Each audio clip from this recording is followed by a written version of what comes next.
Can they just throw it to him past the line of scrimmage? Can you scheme up a play where that guy gets in the middle of the field and then runs after the catch? He's not a running back.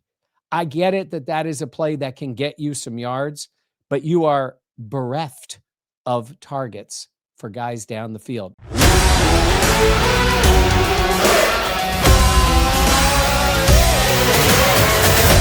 Hey, everybody. Welcome back to the Buffalo Plus YouTube channel. I'm Mike Catalana. Thanks for being with me today. Please make sure to like, comment, and subscribe. You are here for the League podcast. So that is brought to you by Stellar Roofing, Windows, and Siding. We thank Stellar for being part of the Buffalo Plus family.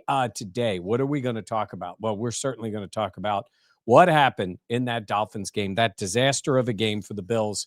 Offensively, especially the issues with the defense. We're going to talk about where the Bills are in the playoff chase, where they are, I guess, in the division chase and what's ahead of them. And then we're going to talk about the league, the AFC and the NFC. At the moment, good news that the Bills are in the AFC. I'll tell you why, but I'll have my top five and my bottom five for the NFL as we've reached past the midway point. Certainly for the Bills, it's past that point. They are now 9 games into the schedule. All right, let's talk about it. Disaster, right? You guys know it. We know it. Think about it. A little more than a week ago now, they play Kansas City. And I don't want to hear any backtracking on this. Like at the time, people were like, Kansas City's got it together. Heck, I picked the Chiefs to win. We all took an L for that. The Chiefs were playing better than the Bills. And the Bills played a really good all-around football game. So it was just there a week ago. No excuse for the way they played against Miami. Sloppy football, especially on the offensive side. Defensive side, too, with the tackling. That was the biggest issue early. But come on. You got to score against that Miami defense. The turnovers were bad. And look, the turnovers came from Josh Allen and James Cook. And I really do believe when a player is pressing, and I think both of them were, it's not an excuse, it's a reason. They try to do too much. And Josh did that, both on the interception that he threw, and I think when he was running for it, like he's taking a tush-push, trying to take it to the end zone. I think it's bad, and I think it led to turnovers. So a lot of Joe Brady talk, and he deserves it. The passing game is stuck in the mud. And I talked about it before. Brady said back in the Carolina game, passing game's fine. When we need it, we have it. They needed it in doses against Kansas City because they ran the ball well, and the defense, I thought, played very well. They really needed it in this game because the running game started out poorly. Then they're behind. Then they give up another one, and they needed to throw it. And when they needed to throw it, don't give me stats. I asked Sean McDermott about it. I prefaced it by saying stats, and right away he's like, I don't care about the stats. I know he doesn't care about the stats. If somebody just box scores this game, they go, oh, Josh Allen threw for 300 yards. Yeah, you know the way the game went. When they needed to throw, could not do it. There is issues with the offense. That was the biggest issue in this game. I will give Joe Brady this. I heard somebody mention it today. When you turn the ball over 3 times like that, and especially when you are driving on all those possessions, it doesn't help. That being said, passing game's just not good enough. Keon Coleman is not good enough. Whether that's where they have him lined up, his effort, his route running, Josh's connection with him, whatever it is, it's just not good enough. The guy gets a ton of snaps. 49 targets, 32 catches. He had a touchdown in the game. That was great. But it's the exception, not the rule, when he makes a play down the field. And he got down the field a couple of times. They didn't connect. You heard Josh after the game. I was in there when he was asked, was Keon making the most of his opportunities? And he, we played it on the podcast. He had a slight pause, and then he was like, well, he got one. So, yeah. Not the ringing endorsement you would hear from your quarterback, right? Who he'd be like, hey, he's working, he's doing this. He said that stuff before. I go by body language a little bit. That's why it's important to be there and cover the team. I go by body language, and I won't say tone. We all know in relationships, tone matters, right? And when we're listening to Josh, that post-game tone was, I said on the podcast, I could hear his teeth grinding. I could hear him feel him like he's biting his own tongue to not say something. He just said it, and he said, yeah. Usually the quarterback, when he's talking about his teammates, will be like, yeah, he's doing this, and I got to do better. Yeah, Josh said all that, got to do better. He didn't say that there, and the guy still gets targets. The only guy who's got more is Shakir, 58. I think 57 of them are behind the line of scrimmage. I'm being a little facetious here, and I won't ask Dan to spell that. But, yeah, that's a lot of targets because a lot of them are behind the line of scrimmage. Of course, he catches nearly everything, 45 catches. Can they just throw it to him past the line of scrimmage? Can you scheme up a play where that guy gets in the middle of the field and then runs after the catch? You know, he's not a running back. I get it that that is a play that can get you some yards, but you are bereft of targets for guys down the field. And Dalton Kincaid's not playing. He's week to week. Shakir can catch the ball down there. He's made a few of those. They got to scheme him up to get him down. I don't know about anybody else. I mean, obviously, we've talked about the opportunity to trade. I think Bean realizes it now. You know, we all know he pushed back at the beginning of the year about the wide receivers. We've harped on that. Not good enough. Worked out last year. Everybody eats. You guys know my feeling on everybody eats. Nobody's eating in the wide receiver room right now. So, yes, I like the idea that they were going for a player. He scored against him. He's still in Miami. You know, flip the script, make that deal, give up the 1 and the 3. I get it. He's got a lot of holes to fill in the offseason. And, you know, I don't know. Didn't want to do it for 26, whatever the reason is. I would have liked to have seen Jalen Waddle on this team the rest of the year, especially you don't have to worry about the cap for this year. His number was really low because some people are going to be gone next year. And you've seen they've already started and are playing a lot of young guys on defense. That's going to continue. But at the same time, I would have done it. I would have given up that for that type of player. I'm encouraged that they're thinking it, but it doesn't do crap for this year because this is what they have. Gabe Davis, I don't know. Miko Hardman, come on.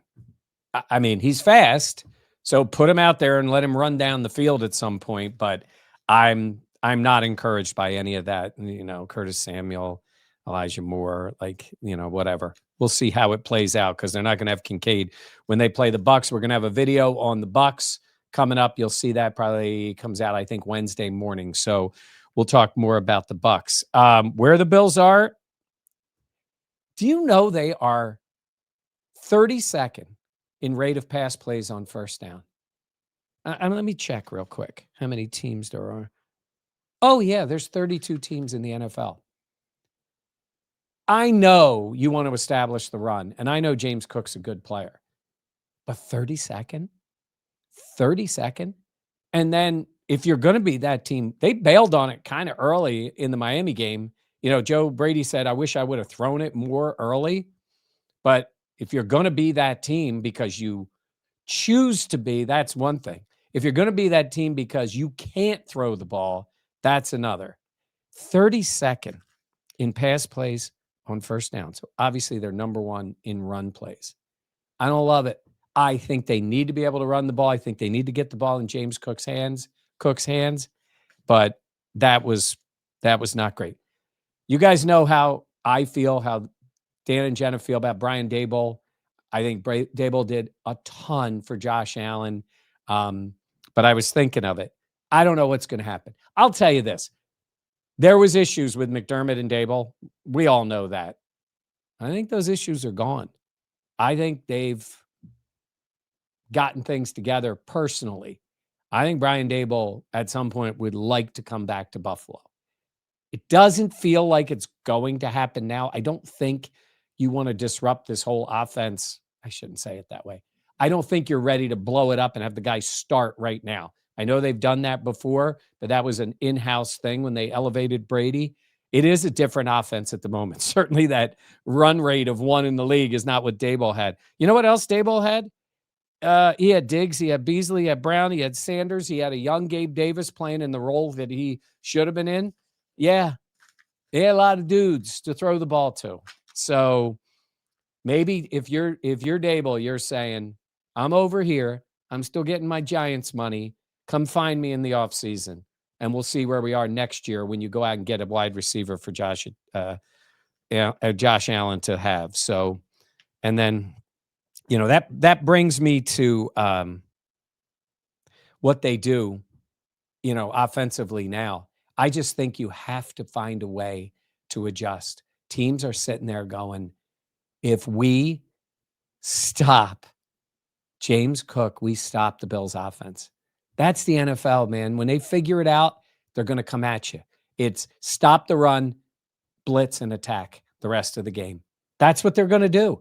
And Josh is running around like a crazy man, waiting the 14 seconds it takes to get somebody open. So, yeah, they have to figure out a way to scheme some guys open. They're playing zone. They're sitting back on the Bills. That is an embarrassment to have Josh Allen and have teams play you that way.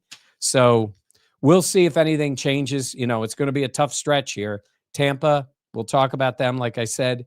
And then you go right down to Houston, and New England's playing. I mean, come on. They have the Jets. They have the Giants. They got some easy games. But, hey, they deserve it. They went in Tampa and won. And by the way, we all know eventually the way Diggs runs out of, his time in a place, that's got some time because he's an alpha there and it's working. That catch he made right before half was fantastic. He's getting that team fired up.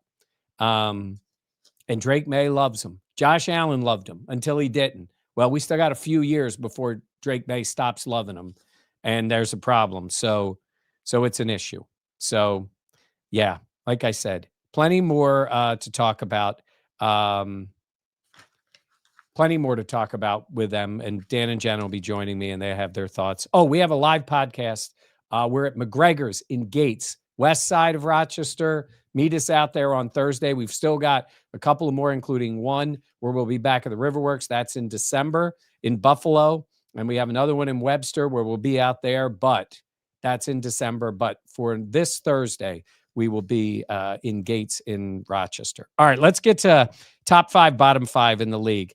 I'm going to start with my top 5. No, I'll start with the bottom 5 because I'll make this quick for you. These teams are. I got the Raiders as the 5th worst team.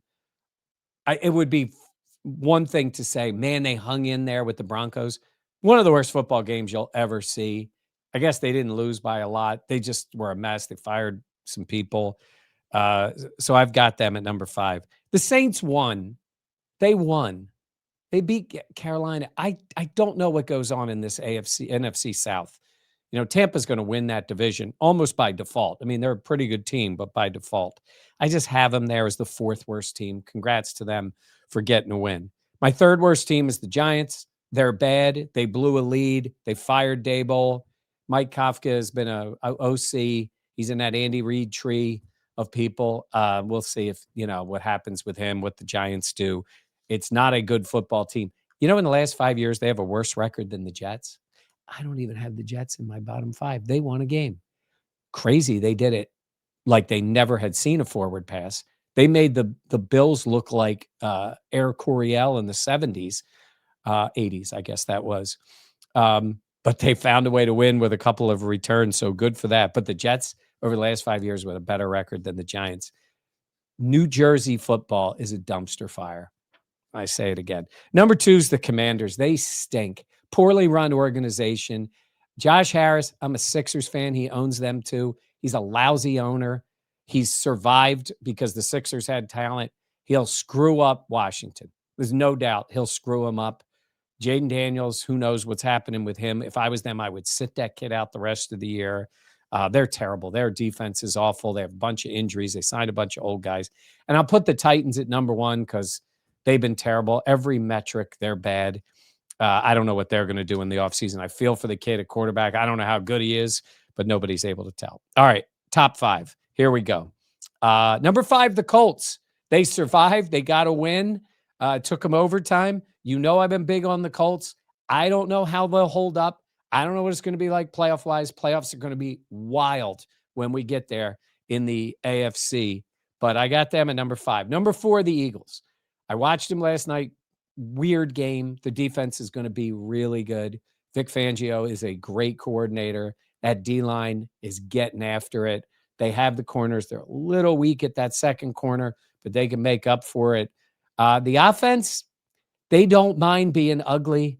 They did not throw the ball. Devontae Smith had a good game. They did not get the ball to A.J. Brown. I don't know what Sirianni was thinking at the end of the game. I would have punted, but that's the way he calls it. He's a lot like Dan Campbell that way. But I got them at number 4. It's the first time I've had them in the top 5 in a while. I got the Patriots at 3. I know the DVOA and everything says their schedule's been so weak, and it is, but that's an impressive win to go to Tampa and win. They weren't great, but they hit 3 big plays. Remember in the old days when the Bills used to have big plays? It feels so long ago. Yeah. They had 3 big plays. They had 3 plays, 70. I wrote it down here. 72, 54, and 69 in the game, including a run. So I got them 3. I have Seahawks too, because that team's good and they are fun to watch. Fun if you like. They like to beat down people. Defense is really good. Darnold's been good. JSN is right now, he might be the best receiver in the NFL, right? He's unbelievable. But I have the Rams number 1. They're playing great. Stafford's been great. I mean, Puka and Devontae Adams. Oh, again, teams with receivers. Their defense is good. That's a very good all-around team in a tough division. The NFC is loaded. Loaded. The AFC could get there. Bills get their act together. Chiefs get their act together. Ravens in the playoffs. Like if the Ravens don't win the division, picture that. Picture you're the 4 division winners, and the 3 wild card teams are the Chiefs, the Bills, and the Ravens. Imagine that. It would be wild to see. And that very well could happen, depending on what the Broncos and the Chiefs do, how the Bills play it out for the playoffs. I don't think the Bengals, even if Burrow comes back, I think they already have 8 losses, right? And that defense is terrible. There'll be a challenge for the Bills when they play them, but that's what I got for you. One other thing I wanted to do, I'm going to go back to the Bills. I should have done this a little bit earlier, but we have a great sponsor with us every week, and it is called White Claw.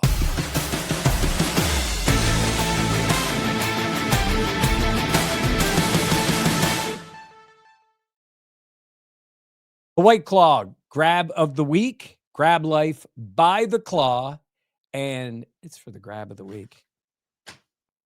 Did you watch that game? Right? You know the way it was. They did not make plays offensively. The passing game came around. I'm going to give it to, I was going to go defense again and give it to Cole Bishop since I predicted that he would get an interception, and then Max got another one.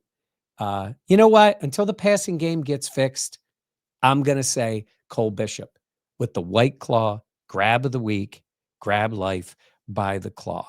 So it's my own like personal, I'm putting up the roadblock to give the passing game any credit until they get it fixed. And especially with Kincaid out, I don't know what it's going to look like this week, but there is your White Claw grab of the week. Sorry, it's a little feisty, but kind of in that mood. It's snowing in Rochester. It's snowing in Buffalo. I don't know. It's not supposed to snow for the game on Sunday, so we'll see how it goes. All right, that's going to do it for me. Obviously, Dan and Jenna getting a well-deserved Veterans Day off. They will be back this week. We'll be up in Buffalo on Wednesday, and then, of course, our appearance at McGregor's in Gates. That comes up on Thursday. We thank our sponsor, Stellar Roofing, Windows, and Siding. We thank them for being part of the Buffalo Plus YouTube channel. That's going to do it for me, Mike Catalana. Please, again, make sure to like, comment, and subscribe to the Buffalo Plus channel. I'm being negative. It's still just the halfway point of the year. There's a lot of football left to be played to see how it plays out. Bills got to be better, and that starts on Sunday against Tampa. So that's going to do it for me. We will see you the next time here on Buffalo Plus.